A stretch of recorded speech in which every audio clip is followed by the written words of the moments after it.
The Wanderer's Path, a Taoism sleep story. Close your eyes now and let yourself settle into this moment.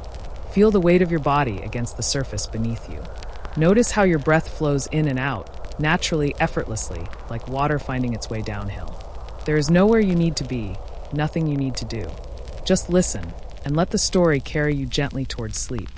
In ancient China, during a time when mist still clung to mountains at dawn and rivers carved their patient paths through stone, there lived a young merchant named Wei. He was not an extraordinary person by any measure. Not particularly wealthy, not especially poor, neither remarkably wise nor foolishly ignorant. He was simply a man trying to make his way through life, carrying bolts of silk and tea leaves from village to village, trading what he had for what he needed.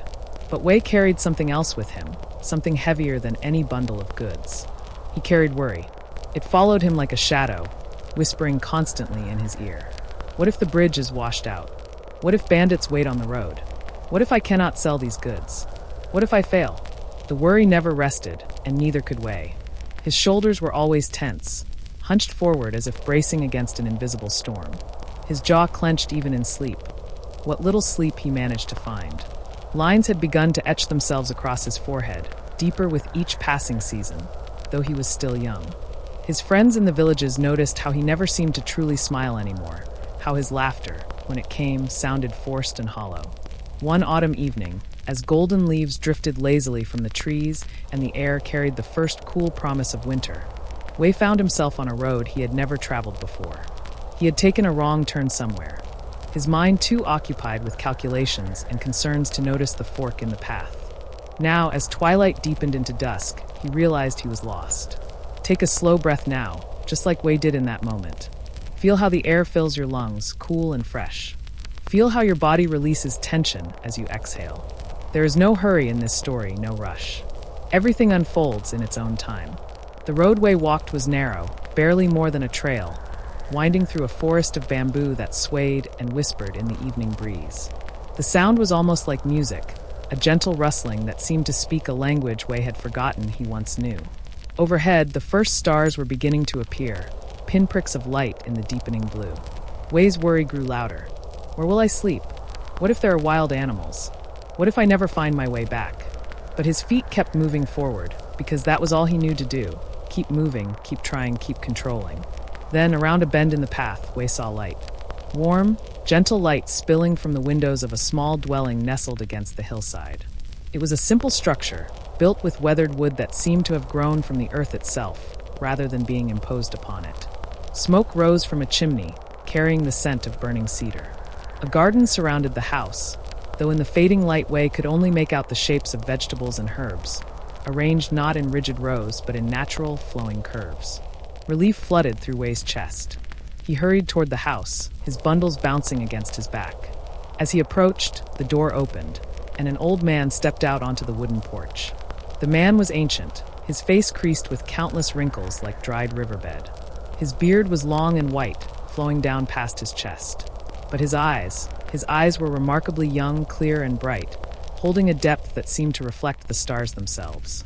He wore simple robes of undyed cloth, and his feet were bare despite the cool evening air. "Welcome, traveler," the old man said, his voice soft but carrying easily through the quiet evening. "You seem to have wandered far from your intended path." Wei bowed respectfully, though his mind was already calculating, worrying. What does he want? Should I offer payment? What if he's dangerous? "Forgive my intrusion, grandfather," Wei said, using the respectful term for an elder. "I have lost my way. I wondered if you might offer shelter for the night, or at least directions to the nearest village." "I can pay." The old man raised a hand gently, stopping Wei mid-sentence. "There is no need for payment. Come, you must be tired and hungry. The night is no time to wander lost. Tomorrow, in the light, the path will reveal itself. Feel yourself relaxing now," just as Wei's shoulders dropped slightly at these words. Feel the kindness in that invitation, the warmth of knowing you are welcome. Let your body sink a little deeper into comfort, knowing you too are safe and welcome in this moment. Wei followed the old man inside. The interior of the house was even simpler than its exterior. A low table sat in the center of the main room, surrounded by cushions. Shelves lined one wall, holding a few books, some pottery, and dried herbs tied in bundles. A small fire crackled in a hearth, its light dancing across the walls. There was no clutter, no excess, yet the space felt complete, lacking nothing. The old man gestured for Wei to sit, then moved to prepare tea. Wei watched as the man performed each action with unhurried grace, placing the kettle over the fire, measuring out tea leaves, arranging cups on a simple wooden tray. There was no wasted motion, no hesitation, yet no rush either. Each gesture flowed into the next like water flowing over stones. "My name is Lao," the old man said as he poured steaming water over the tea leaves. The fragrance that rose from the cups was subtle and complex, speaking of mountain springs and ancient trees. Though names are merely sounds we use to call to one another across the distance that we imagine exists between us. Wei introduced himself, though he wasn't entirely sure what to make of Lao's words. The tea, when he sipped it, was unlike any he had tasted before. It seemed to quiet something inside him, to still the constant chatter of his worried thoughts, if only for a moment. They ate a simple meal, rice, vegetables from the garden, pickled greens. And though it was plain, Wei found it more satisfying than the grandest feast he had ever attended. As they ate, Lao spoke very little, and Wei found himself uncharacteristically quiet as well, the silence between them somehow more comfortable than conversation. After the meal, as Wei helped clear the dishes despite Lao's gentle protests, the old man said, "You carry many burdens, young merchant. I can see them weighing on your shoulders, bending your spine. Yet when I look at your bundles, they seem light enough." Wei paused, a cup in his hands. He wanted to dismiss the observation, to say he was fine, but something about Lao's presence made pretense feel impossible. I worry," Wei admitted quietly. "About everything. My goods, my future, whether I'll succeed or fail, whether I'm making the right choices. The worry never stops." Lao nodded slowly, as if this answer was exactly what he expected. "Come," he said. "The night is clear. Let us sit outside for a while. Feel the transition now, from inside to outside, from the warmth of the fire to the cool evening air. In the same way, let your mind transition from the busy thoughts of the day to the peaceful quiet of night. Your body is safe, warm, comfortable. You need only listen." They sat on the porch, looking out at the forest and the valley beyond. The moon had risen, nearly full, casting silver light across the landscape. The bamboo continued its endless whispered conversation with the breeze. Somewhere far away, an owl called, its voice lonely and somehow comforting at the same time. "Tell me," Lao said after a long silence, "what do you see when you look at that bamboo?" Wei looked at the forest of bamboo stalks swaying in the moonlight. "I see bamboo," he said uncertainly, not sure what answer Lao was seeking. "Look closer. Watch how it moves." Wei watched. The bamboo swayed and bent with each gust of wind, bending sometimes almost to the ground, yet always returning upright when the wind passed. The stalks were flexible, yielding, never resisting the force of the wind, yet never breaking. "The bamboo teaches us about Wu Wei," Lao said softly. "Do you know this term?" Wei shook his head. Wu Wei is often translated as non-action or effortless action. But these translations miss something essential. Wu Wei is not about doing nothing. It is about acting in harmony with the natural flow of things, without force, without resistance. The bamboo does not fight the wind. It does not stiffen and say, "I will not bend." If it did, it would break. Instead, it yields, and in yielding, it survives. It bends, and in bending, it remains unbroken. Wei watched the bamboo with new eyes. He thought about how he approached life, always tensed, always bracing, always trying to control and force outcomes, always fighting the wind. "Your worry," Lao continued, "is a form of resistance. You worry because you want to control the future, to prevent bad things from happening, to force good outcomes. But Wei, can you control whether the bridge will be washed out? Can you prevent bandits from existing? Can you force customers to buy your goods?" "No," Wei admitted, the word heavy with resignation. "And yet you spend all your energy trying.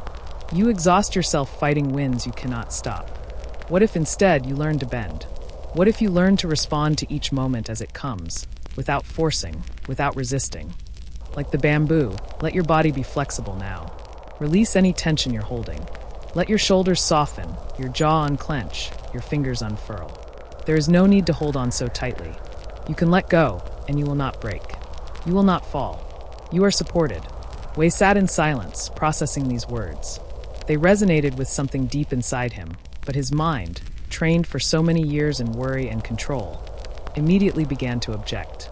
But how can I not worry? How can I not plan and prepare? Isn't that irresponsible? Lao smiled, his eyes crinkling. There is a difference between wise preparation and anxious worry. Wise preparation means you fix your cart before beginning a journey. You check that your goods are properly packed. You bring supplies for the road. But once you have done what can be done, you release the outcome. You trust the Tao. The Tao? Wei asked. The Tao is difficult to describe with words, Lao said, gazing up at the stars. It is the source and essence of all things. It is the natural way of the universe, the flow that moves through all existence. Water flows downhill not because it decides to, but because that is its nature. The seasons change not through effort, but through natural progression. The Tao is this effortless unfolding, this natural rightness. Lao stood and walked to the edge of the porch, gesturing toward the valley below. Look at the river down there, shining in the moonlight. The river does not worry about obstacles in its path. When it meets a rock, it does not force its way through. It simply flows around. When it meets a cliff, it does not hesitate. It falls, and in falling, it finds its next path. The river always reaches the sea, Wei. Not through force, but through persistence and flexibility.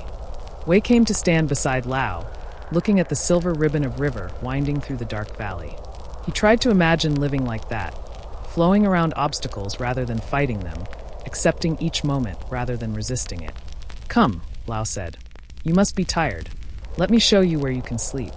Lao led Wei to a small room at the back of the house. It contained a simple sleeping mat, a blanket, and nothing else. Yet the room felt peaceful, complete.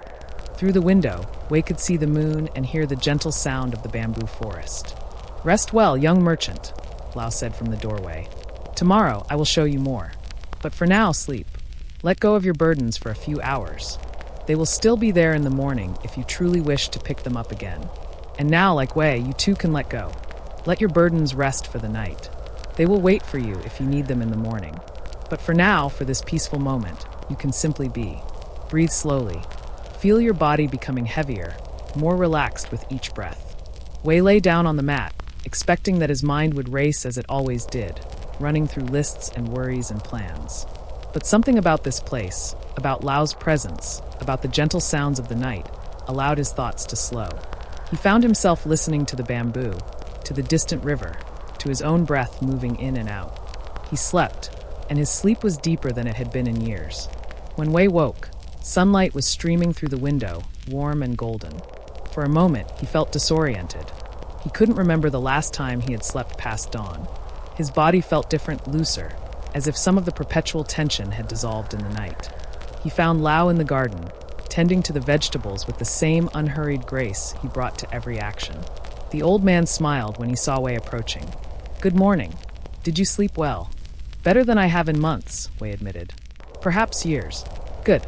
Come, help me with the garden, and then we will have breakfast. Wei knelt beside Lao and began pulling weeds from around the vegetables. As they worked, Lao spoke. Notice how we are working, Wei. We are pulling weeds, yes, but are we forcing anything? Are we straining and struggling? Or are we simply doing what needs to be done, in the way that it needs to be done? Wei realized that his movements had unconsciously matched Lao's, gentle, efficient, unhurried. The work was getting done, but without the frantic energy he usually brought to tasks. This is also Wu Wei, Lao said. Action without strain. Doing what needs to be done without overdoing, without forcing. The garden needs tending, so we tend it, but we do not need to exhaust ourselves in the process. After they finished in the garden, they washed at a basin near the house. The water was cold and clear, probably drawn from a nearby stream. Wei felt it wake him fully, sharpen his senses. Everything seemed more vivid here, the colors brighter, the sounds clearer, the air fresher. Feel that clarity now. Notice how each breath brings fresh oxygen to your body. Notice how your body knows exactly how much air it needs, how fast your heart needs to beat. Your body is wise. It knows how to rest, how to heal, how to be. You can trust it. They ate breakfast, simple rice porridge with herbs from the garden. And then Lao led Wei on a walk through the forest. They followed narrow paths that seemed to appear just when needed, winding between trees and along the hillside. Tell me about yin and yang, Lao said as they walked. Have you heard these terms? I have, Wei said. They represent opposites, don't they? Light and dark, male and female. Yes, but they are more than simple opposites. They are complementary forces that create balance. Look around you. Do you see yin and yang in this forest? Wei looked. The sunlight streaming through the trees created patterns of light and shadow. Where the sun touched, it was yang, bright, warm, active. Where shadows fell, it was yin, cool, dark, receptive. But the shadows were not permanent. As the sun moved, the patterns shifted. What was shadow would become light. What was light would become shadow. Everything contains both yin and yang, Lao explained.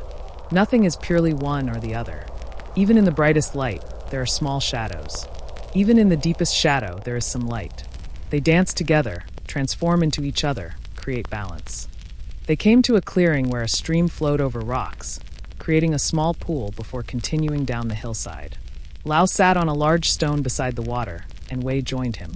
You see yourself as separate from the world, Lao said, watching the water flow. You see yourself as something that must fight against life, control it, dominate it to survive. This is the source of your suffering, Wei. You have forgotten that you are not separate. You are part of the Tao, just as this stream is, just as this forest is. Wei watched the water flow over the rocks, endlessly moving yet always present. I don't understand, he said. If I don't try to control things, if I don't worry and plan, won't I fail? Won't I lose everything? Perhaps you will, Lao said calmly. Perhaps you won't. But I ask you, what are you gaining with all your worry and control now? Are you successful? Are you happy? Wei opened his mouth to answer, then closed it. He had moderate success, yes. He made enough to live, usually. But happy? He couldn't remember the last time he felt truly happy, truly at peace. The Tao Te Ching says, "Those who know do not speak. Those who speak do not know," Lao said. This means that true understanding is beyond words. I can tell you about Wu Wei, about the Tao, about yin and yang, but these are just words. The only way to truly understand is to experience, to live it. Like understanding, sleep cannot be forced. The more you chase it, the more it eludes you. But when you stop trying, when you simply allow yourself to be, sleep comes naturally. Feel yourself letting go of trying now. You don't need to do anything. Just be here, breathing, listening. Lao stood and continued walking, Wei following behind. They climbed higher up the hillside, the path growing steeper. Wei noticed that despite his age, Lao moved with surprising ease up the incline. His breathing never became labored, his steps never faltered. Wei, younger and stronger in body, found himself struggling to keep up, his breath coming hard. You fight the hill, Lao observed, pausing to let Wei catch up. You tense your body, waste energy in resistance. Watch, Lao demonstrated, walking up a steep section of path. His body was relaxed, his movements fluid. He leaned slightly forward, letting gravity assist rather than hinder him. His feet found solid ground without apparent effort. He made the climb look effortless. Try again, Lao said. But this time don't fight. Work with the hill, not against it. Wei tried to mimic Lao's approach. He relaxed his shoulders, focused on steady breathing, stopped trying so hard. To his surprise, the climb became easier. Not easy, but easier. He still reached the top, but he arrived less exhausted, more capable. Everything you do in life is like this climb, Lao said. You can fight it, tense and struggle, exhaust yourself and still reach the top. Or you can flow with it, work with the natural way of things, and arrive at the same place with energy to spare. They reached a high meadow where the view opened up.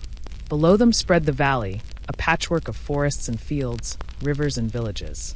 The sky was vast and blue, with only a few white clouds drifting slowly across it. This is one of my favorite places to contemplate the Tao, Lao said, sitting down in the grass.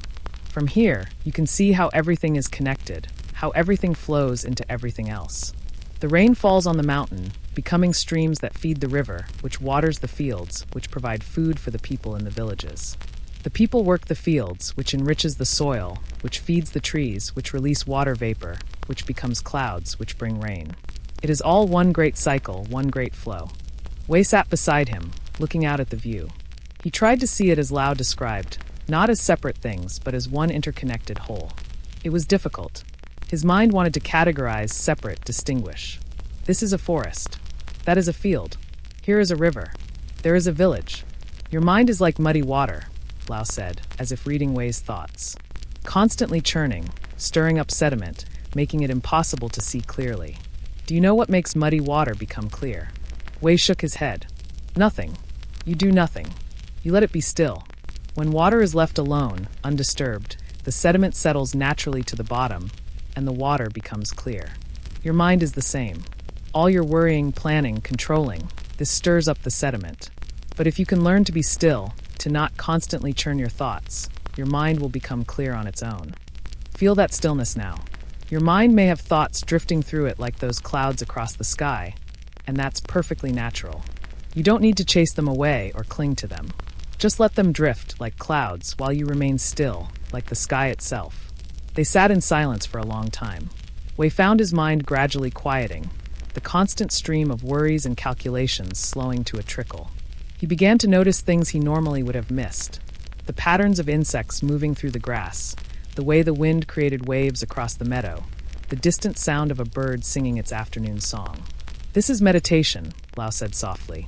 Not a special practice reserved for monks and sages, but simply the art of being present, of allowing yourself to be still and observe without judgment, without need to control or change what you see. As the sun began its descent toward afternoon, they made their way back down the mountain. The descent was easier than the climb, and Wei found himself naturally applying what he had learned, relaxing, flowing with the motion, letting gravity assist rather than fighting it. When they returned to the house, Lao prepared tea again, and they sat at the low table. Wei found himself reluctant to leave, though he knew he should continue his journey. The thought of returning to his old life of constant worry and control felt suddenly exhausting. You are thinking you should leave, Lao observed. You are feeling torn between this peaceful place and your responsibilities. Yes, Wei admitted. I've been away from my route for 2 days now. I should get back, make up for lost time, try to control the uncontrollable? Lao asked gently. Wei, those 2 days are gone.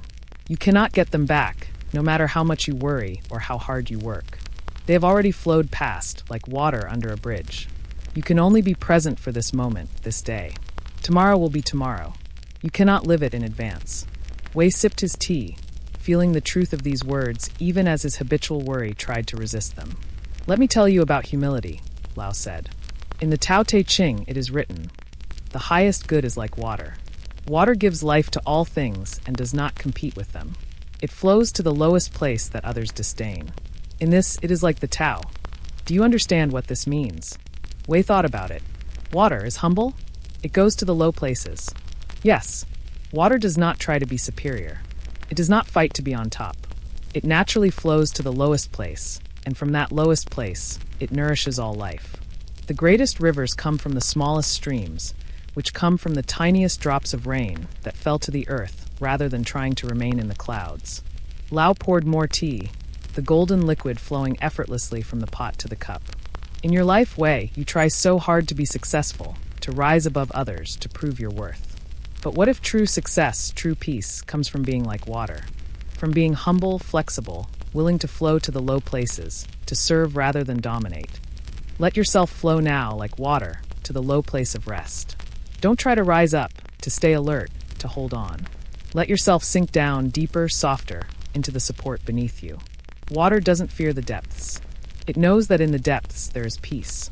As evening approached again, Lao prepared another simple meal. Wei noticed how the old man wasted nothing. Every part of the vegetables was used, every grain of rice was accounted for, yet there was no sense of poverty or lack. There was simply an appreciation for what was, an absence of greed for more. This is the principle of simplicity, Lao explained as they ate.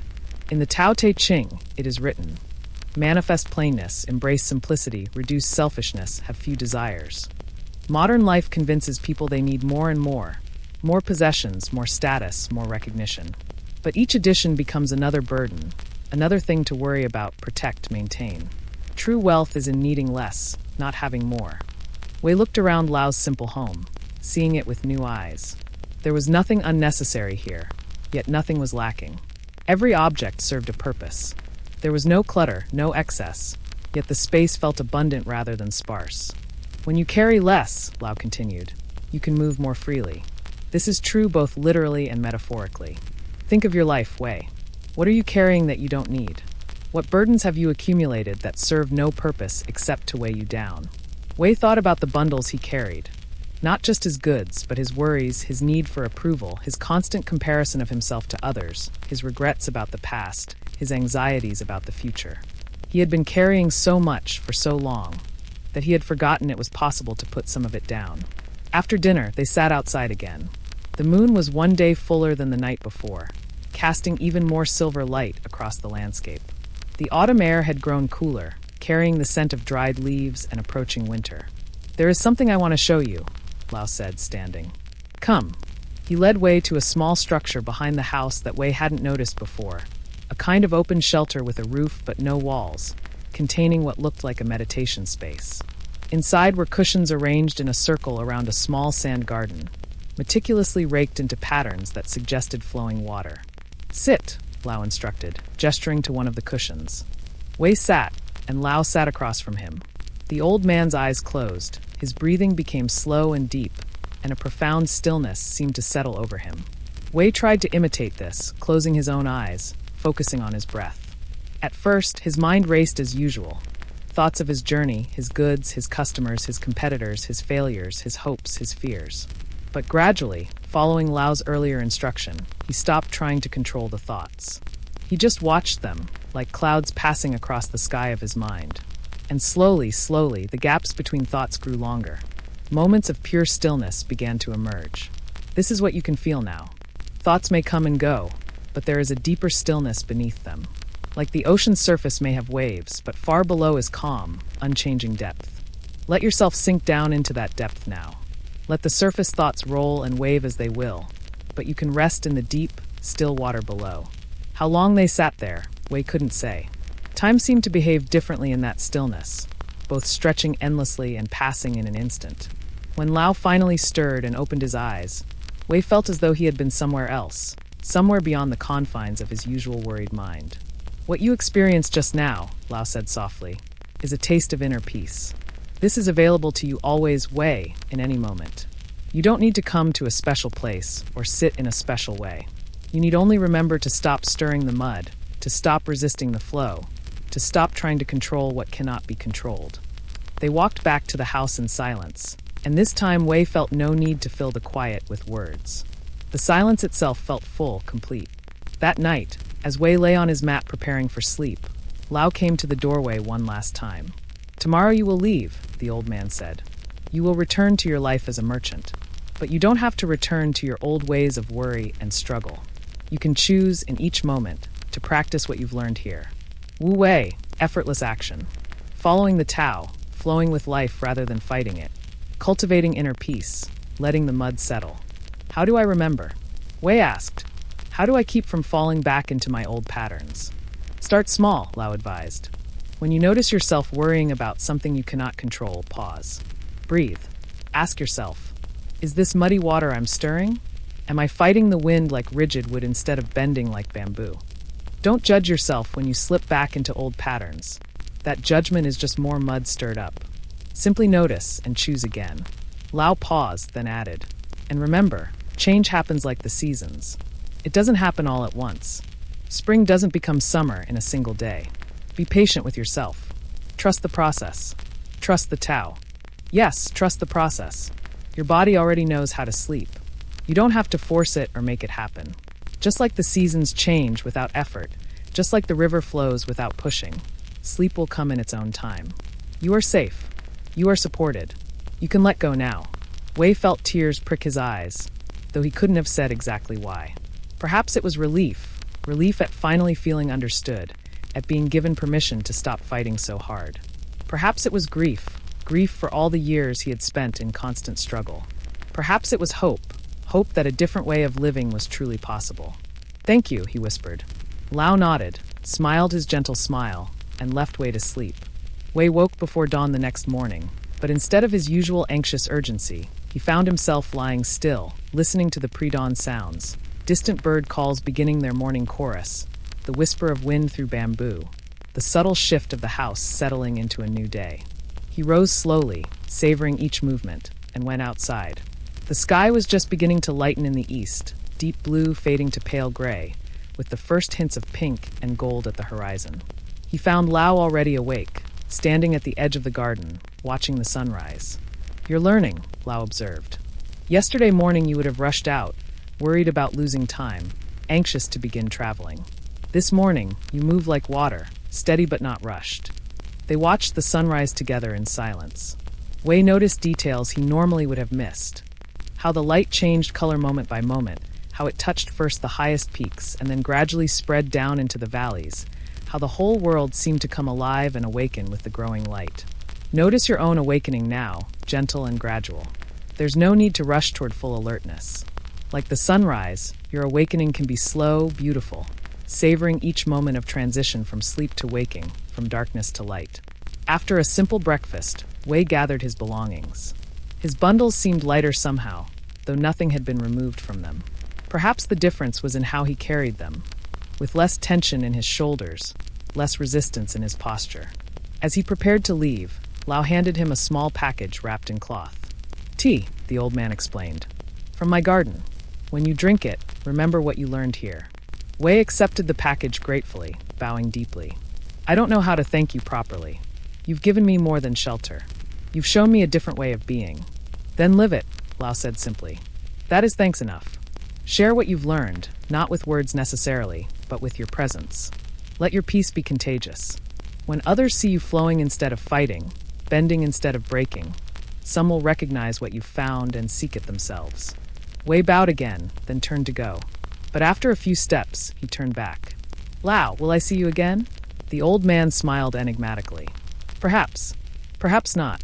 But you carry what matters with you now. The Tao is not in this place or with this person. The Tao is everywhere, always. You need only remember to stop stirring the mud, and you will see it clearly." Wei nodded, turned, and began walking down the path. When he looked back a few minutes later, Lao was gone, returned to his house or garden. But Wei carried him, carried his teachings, carried the experience of those 2 days, wrapped carefully in the center of his being like Lao's tea wrapped in cloth. The journey back to Wei's trading route took several days. At first, his old patterns tried to reassert themselves. The worry, the hurry, the constant planning and controlling. But each time he noticed this happening, he remembered Lao's teachings. He would pause, breathe, ask himself, "Am I stirring muddy water? Am I fighting the wind?" Sometimes he would find a place to sit and simply be still for a few minutes, letting his mind settle like sediment sinking to the bottom of a glass. Other times, he would consciously practice Wu Wei, doing what needed to be done with full attention, but without strain, without force. When he encountered a washed-out bridge, one of the very situations he had always worried about, he surprised himself by not panicking. Instead, he sat down by the riverbank, made tea with Lao's leaves, and waited. Within an hour, a local farmer came by with a boat, and for a small fee, ferried Wei across. The solution had presented itself without Wei having to force it, without worry, without struggle. Life provides solutions when we're patient enough to receive them. Trust that what you need will come to you. Trust in the flow.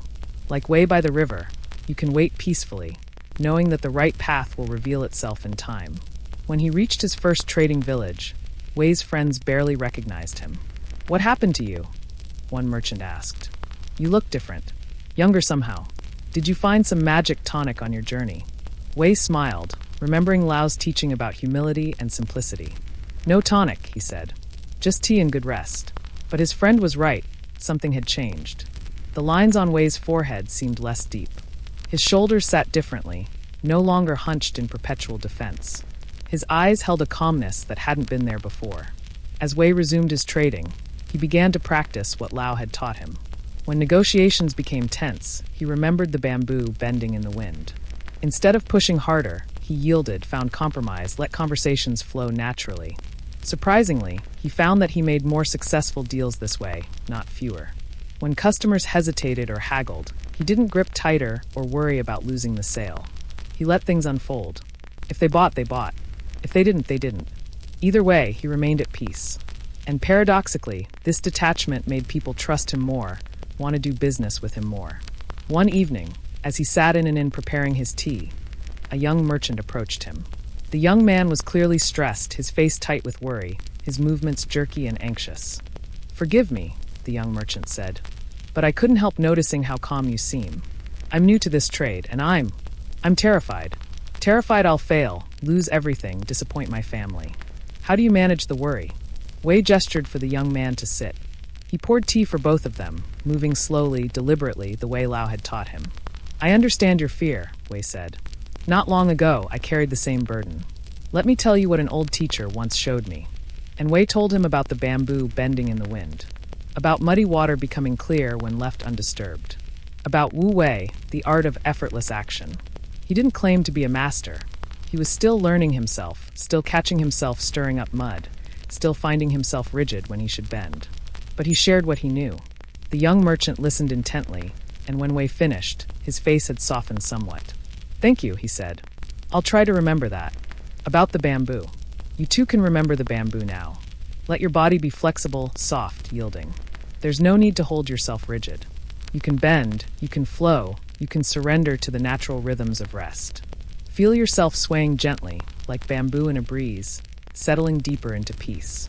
As the weeks turned to months, Wei found his life transforming in subtle ways. He still worked, still traded, still traveled from village to village. But the quality of his experience had changed. Tasks that once felt like burdens now felt simply like activities, neither good nor bad, just what was happening in that moment. He developed a small ritual of making tea each evening, using the leaves Lao had given him sparingly, mixing them with other teas to make them last.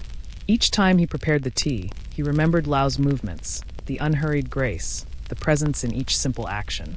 Making tea became a meditation, a way of settling the mind after a day of travel and trade. One autumn evening, almost a year after his visit to Lao's home, Wei found himself on a familiar path. His heart quickened with recognition.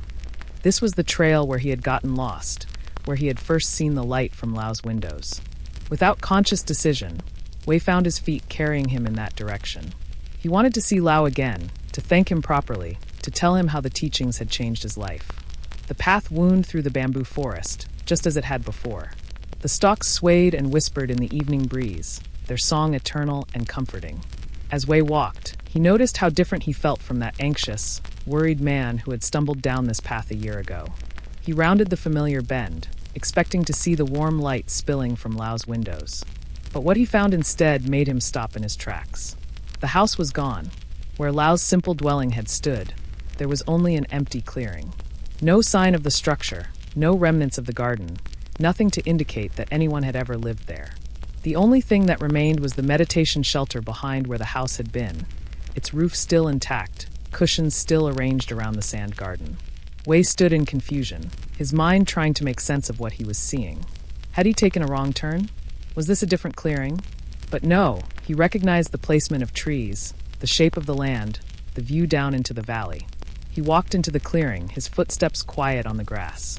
Everything was peaceful, natural, as if the land had never been disturbed. Yet Wei could swear he remembered every detail of this place.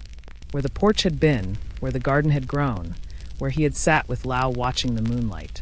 Sometimes the most profound teachers appear only when we need them most, and vanish when their lessons have been learned.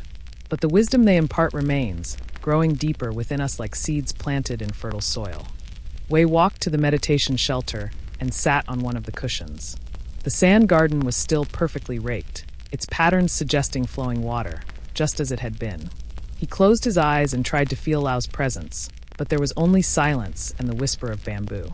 Then, from somewhere deep within, or perhaps from the wind itself, Wei seemed to hear Lao's voice.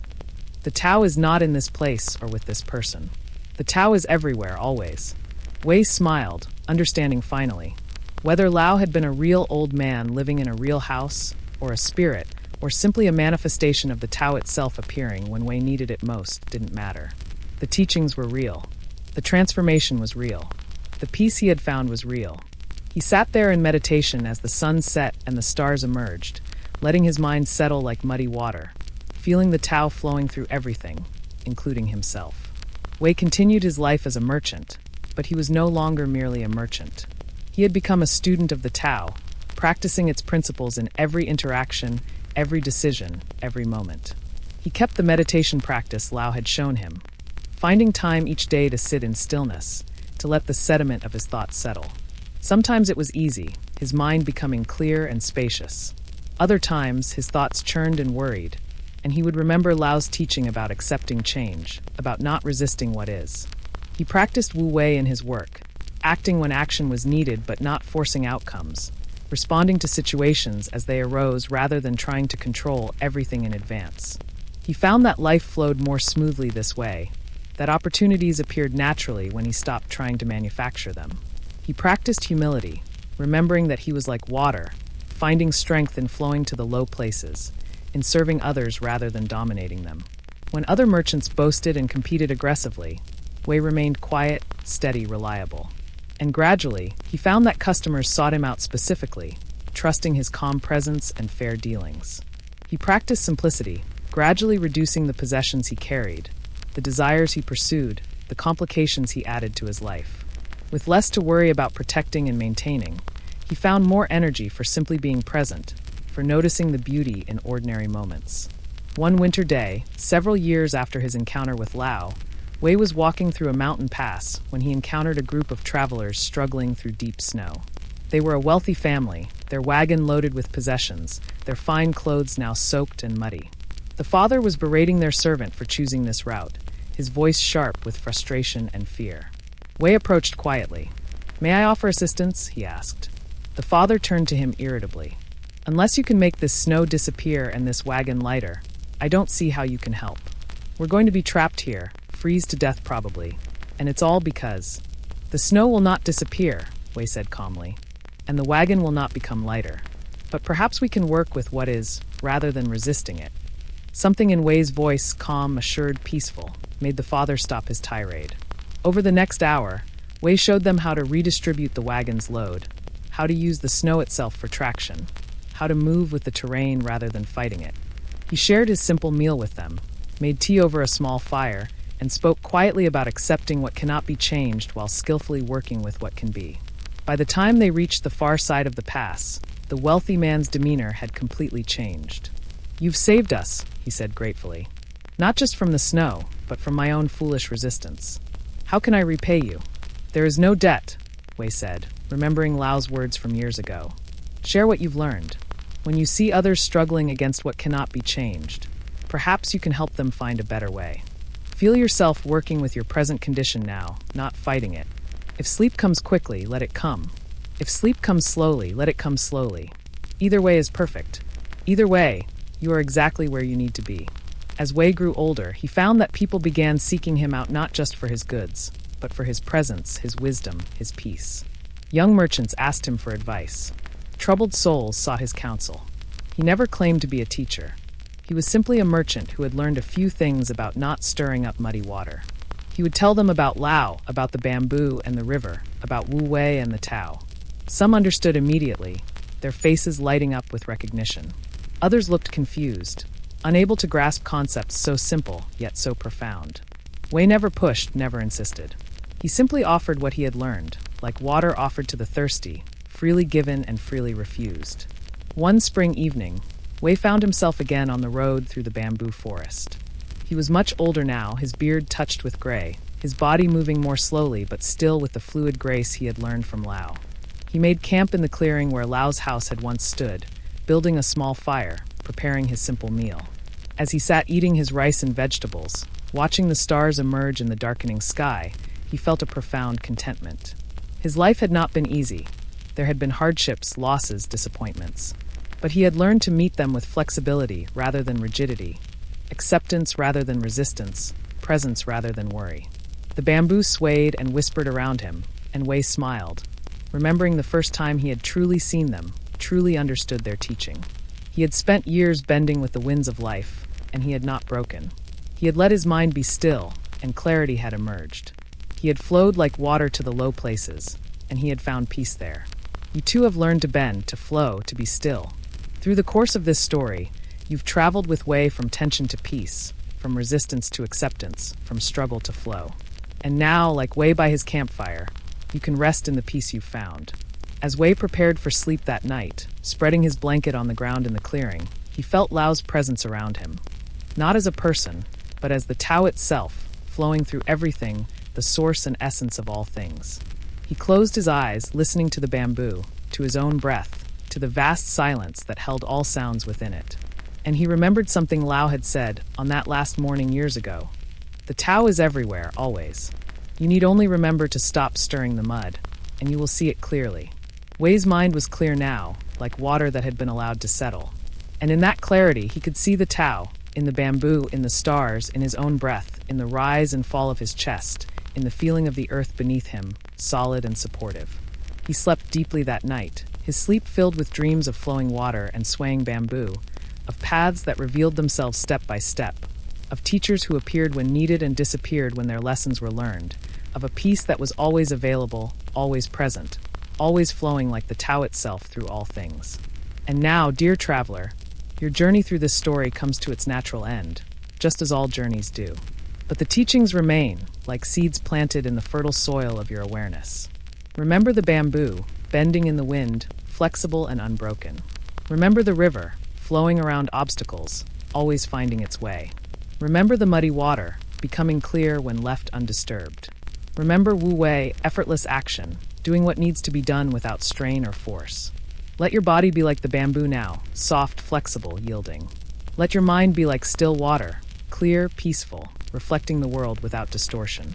Let your breath be like the river, flowing naturally, effortlessly, finding its own way.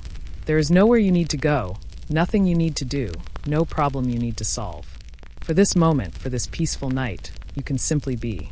You can rest in the Tao, the great flow that moves through all things, that supports you, sustains you, carries you. Let go of your burdens now, as Wei learned to do. Let go of your worries about tomorrow, your regrets about yesterday. Be here, now, in this moment, which is the only moment that truly exists. Feel your body becoming heavier, more relaxed, settling into deep rest.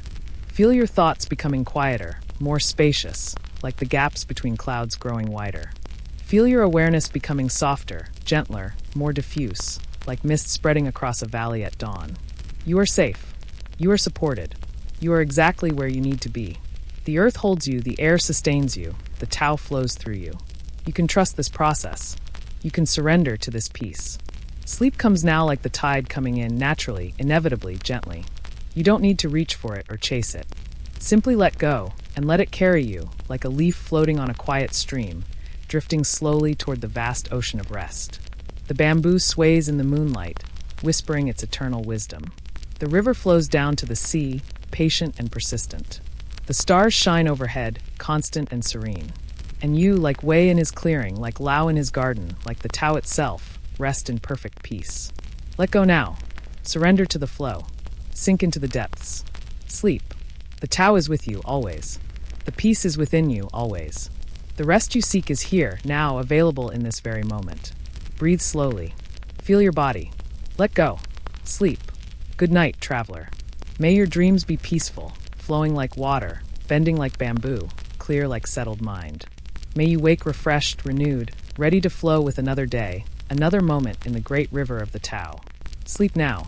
Let go. Flow. Rest. Peace.